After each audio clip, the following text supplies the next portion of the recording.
Welcome back to Chapter 2 of Communication Skills, Understanding Verbal Messages. Now, in Part 1 of Chapter 2, we looked at a definition of language being the method of human communication, either spoken or written, consisting of words in a structured and conventional way.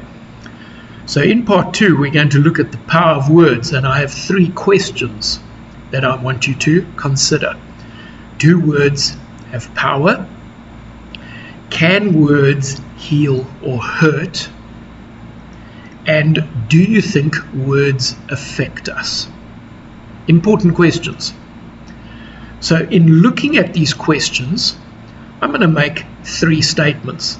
That words have the power to create and label an experience. That words have the power to affect our thoughts and actions. And that words have the power to make and break relationships.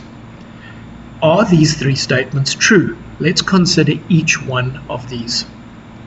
Firstly, words give us the tools to create and understand the things that we experience in the world, because we have a word to label that experience. One theorist has asked, can we affect our moods and our emotions by the words we choose? Do words have the power, in other words, to affect our mental, physical and emotional health? And I think if I look at my screen, the answer is yes, our words do have the power to affect us. The second statement I made is, do words have the power to affect our thoughts and actions? And we need to consider that words have the power to affect how we react to policies and procedures and instructions. Now, in the news recently was this tennis star, Serena Williams, who reacted to an instruction with a very negative response. And so she used incorrect words to respond to an instruction and created an international incident in the world of tennis. Very unfortunate. Statement number 3, words have the power to make and break relationships. Well, I'm going to ask, is that true? Because relationships need to be treated with respect. And so the words we choose can either hurt a relationship, as in this illustration, or if we use gentle, empathetic words, they can bring healing in a relationship, or to a person, in fact. Let's consider one other aspect of this point, because we use words to affect relationships in the following way. We can choose to use words that describe our feelings rather than are judgmental. We can use words to solve problems rather than be manipulative and controlling. And we use words to show that we are flexible, that we can find solutions, rather than that we are inflexible. And there's a nice one. We use words to show empathy, to show that we understand, rather than being selfish. Now, I have a question for you.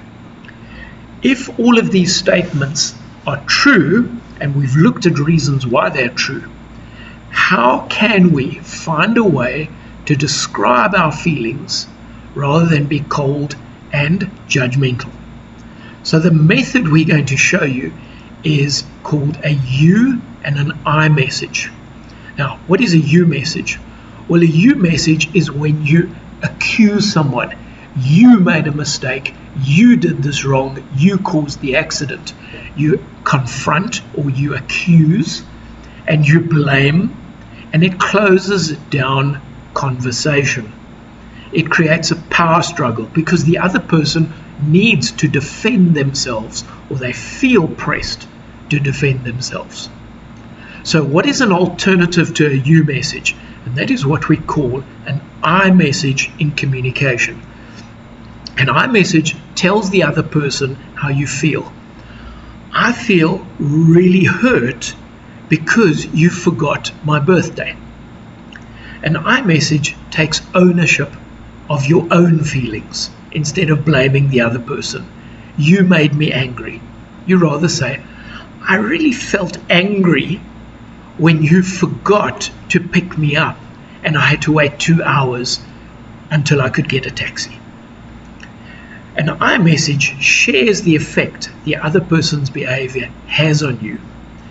And an iMessage opens up the lines of communication. How does that happen? Well, when you share an iMessage, it allows the other person to take ownership and apologize or correct what they said or did. And the person say, I'm really sorry I left you. My mother fell down the stairs and I had to take her to hospital. And unfortunately, I was in such a rush, I left my cell phone at home. And you say, wow, how's your mother? Suddenly, forgiveness and understanding happens because you used an iMessage. Now, there's another method that we can add on to iMessages. In communication, we call these open-ended questions. And open-ended questions allow the other person to talk freely. So, an example of an open-ended question is, what seems to be the problem? As opposed to a closed question, which only allows for a yes or no answer. How can we deal with this issue? It's an open-ended question. And so they create a supportive environment rather than a critical environment. Let's have a look at a few examples. Open-ended questions begin with what? What did you do yesterday? Why and how? Closed-ended questions give you yes or no answers. Is he late? Do you like pizza? And so you can see from this that the open-ended questions allow for conversation. The closed-ended questions just give you a single yes or no answer. So here's a question I have on screen. Change the question from a closed question to an open question. Does that make sense? How will you rephrase that question so that it opens up communication and allows the other person to share their opinion? Well, you can use the what question from up there. What do you think about the information? Open-ended questions are an excellent means of communicating and helping other people participate in communication. And finally, we're going to look at empathy. Empathy is one of the hallmarks of supportive relationships. Empathy is the ability to understand what someone is feeling and to be able to respond with care. And within the health profession, empathy is a very important skill to learn and practice. Right, I've come to the end of chapter 2, part 2, and I have a number of review questions. Question 1.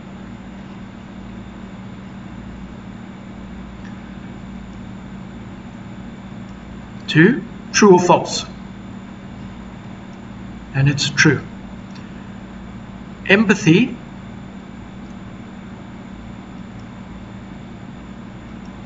Question 4. I want you to change the closed-ended question into an open-ended question. Are you feeling tired? The answer is yes or no. How can you make that open-ended? You simply say, how are you feeling? And question 5 is the same question. Do you think the patient is angry? How could you ask that of another medical person as an open-ended question? And there's my suggestion. Thank you very much. Students, please review the notes that I've emailed you, and then we will do the assignment on chapter 2 in class.